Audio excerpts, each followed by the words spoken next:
keyakinan apa yang sudah saya yakini dan sepakat. Tetap tenang, menahan emosi dan selalu berpikir penyebab. Nah betul. Kira-kira kamu mau memperbaiki masalah ini? Kalau kamu mau memperbaiki masalah ini, kamu akan menjadi orang yang seperti apa? Saya akan menjadi orang yang lebih bertanggung jawab dan bersabar. Menurut kamu bagaimana rasanya menjadi orang seperti itu?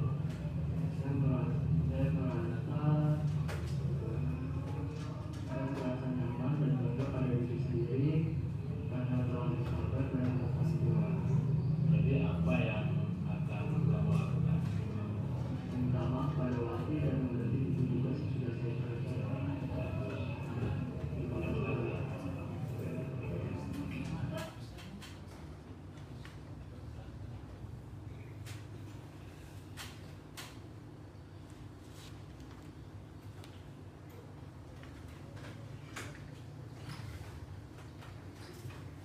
Oke Bapak Ibu, sedikit saya jelaskan ya. Jadi ternyata kita restitusi itu ada langkah-langkahnya. Yang pertama itu kita sebagai guru ketika memanggil anak ya, itu kita coba memposisikan bahwa apa yang dia lakukan itu, oh ya nggak terlalu masalah gitu ya.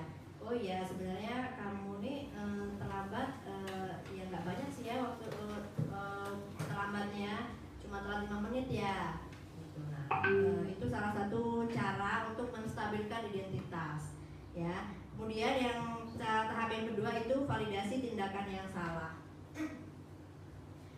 Jadi ketika validasi tindakan yang salah itu kita bisa mengingatkan lagi, oh kira-kira yang kamu lakukan itu baik nggak ya gitu kan, atau kira-kira apa yang bisa kamu perbaiki dari tindakan kamu gitu. Kedepannya mau seperti apa? Nah begitu. Kemudian yang terakhir menanyakan keyakinan. Sesuai nggak sih kira-kira kalau kita ini sebagai siswa datang terlambat atau misalkan keyakinan yang mana yang tidak sesuai dengan kesepakatan kita yang sudah kita sepakati di dalam kelas misalkan, otomatis kalau dia terlambat untuk apel pagi, dia pasti akan dapat tugas tambahan kan dari guru piket, ya Bapak Ibu. Nah, otomatis ketika masuk kelas pasti dia akan terlambat juga, tidak bareng dengan teman-temannya, mengerjakan tugas atau teman-temannya sudah belajar sampai mana dia baru masuk.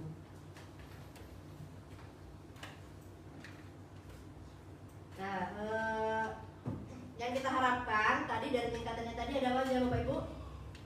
Ada sebagai penghukum ya, terus membuat rasa bersalah. Nah, kemudian teman, manajer atau pemantau atau manajer. Nah, kira-kira nih kita nih yang mana nih? Pak Agus pas penghukum.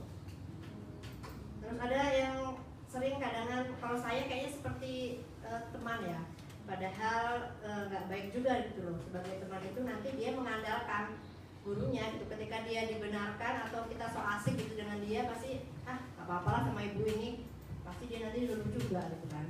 Kemudian kalau penghukum ini hasilnya itu malah lebih nggak bagus ya, atau misalkan anaknya masih di jauh sana kita teriak-teriak ya, memanggil anaknya ke sini, apakah itu dia merasa seperti apa Bapak Ibu?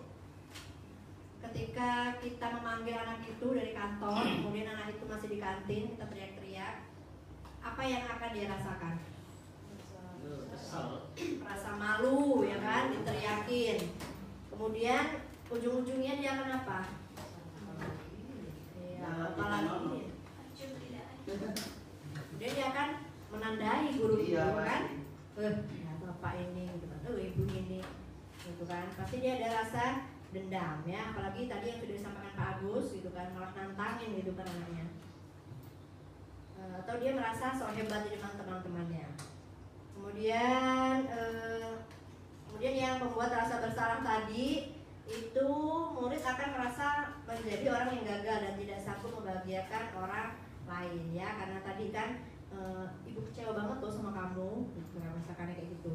Kemudian gimana coba kalau orang tuamu tahu kalau berbuat begini? Nah, sebenarnya yang kita lakukan itu gabungan dari lima yang tadi ya. Mungkin kadang-kadang dalam kita menghadapi suatu kasus anak itu kita kadang pernah di posisi menghukum, kemudian ada sebagai teman, kemudian dicampur lagi ada sebagai pembuat rasa bersalah, ya kan Bapak Ibu? Nah itu sebenarnya kerandoman kita dalam menghadapi kasus anak gitu kan.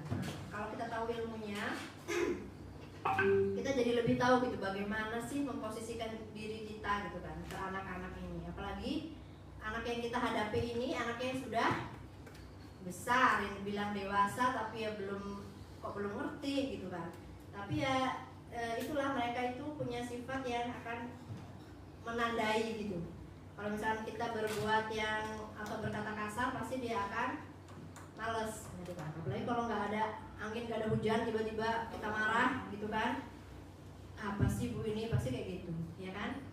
Pasti dia akan jengkel dan males kalau kita mintain tolong. Kemudian yang pemantau. Tadi belum ya bagus ya? Pemantau. Nah, contohnya kamu terlambat 12 menit ya. Paham kan konsekuensinya? Nah, ini sebagai guru piket ya. Kadang kita saya pun sendiri kadang melakukan ini. Ya. Kemudian kalau misalkan ini konsekuensinya apa? Selama ini kita suruh anak itu untuk membersihkan lantai, nyapu, ngambilin sampah gitu ya, bersihin kamar mandi gitu kan.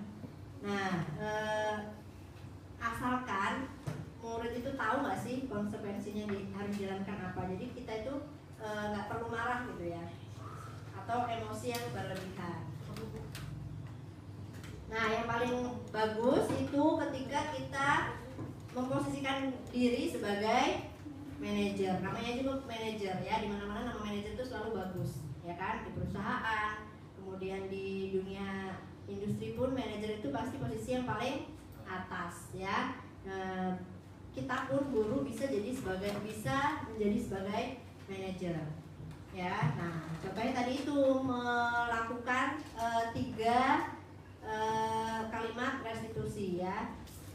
Yang pertama, apa yang kita yakini. Nah, kembali ke keyakinan kelas yang sudah disepakati bersama. Makanya Bapak Ibu, penting Bapak Ibu ketika kita di awal pelajaran itu memberikan kesepakatan dulu di kelasnya.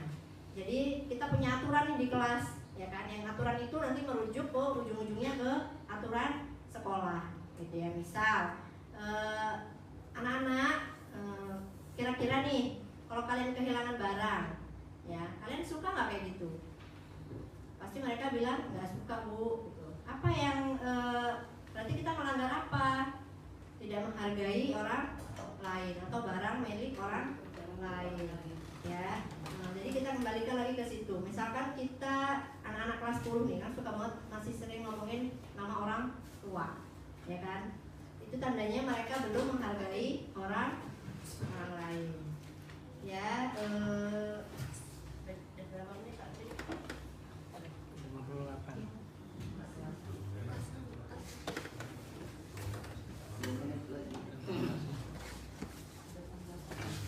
Oke, Bapak Ibu ada tanggapan sebelum diakhiri? Pas Nawi cukup. Sudah mulai. Sudah tidak bisa.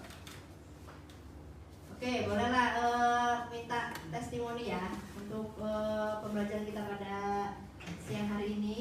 Sebelum diakhiri, boleh yang mau memberikan testimoninya, satu guru boleh? Silakan. Oke, Bu Rika.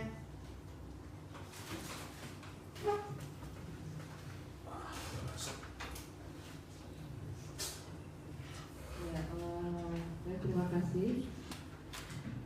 Dari pemaparan ini ada beberapa hal yang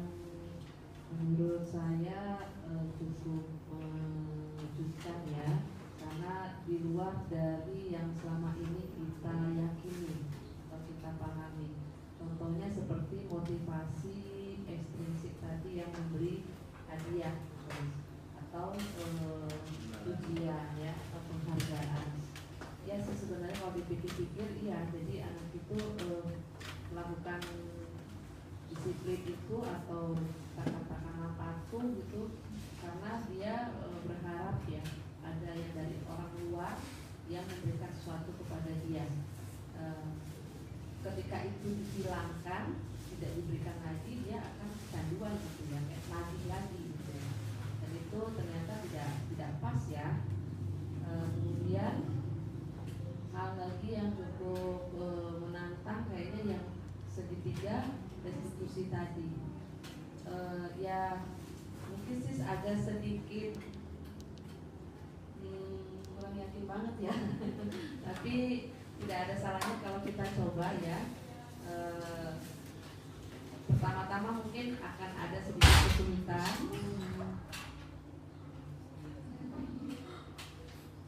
Ya, mungkin di awal-awal pasti akan ada kesulitan, tapi kalau ini sudah disebarkan ke banyak pihak, rasanya misalnya tidak bukan apa, ini tidak ada hasil.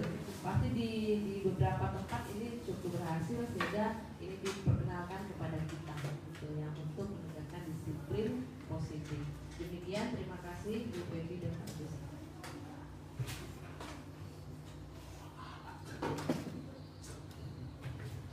Baik, terima kasih Bu Rika yang sudah memberikan umpan balik.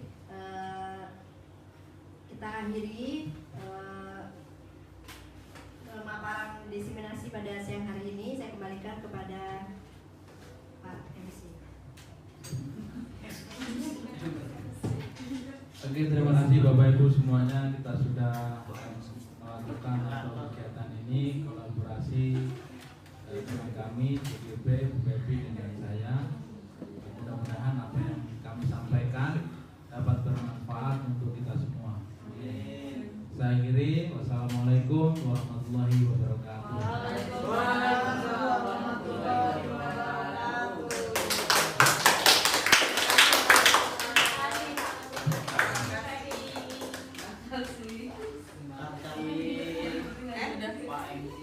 Belum.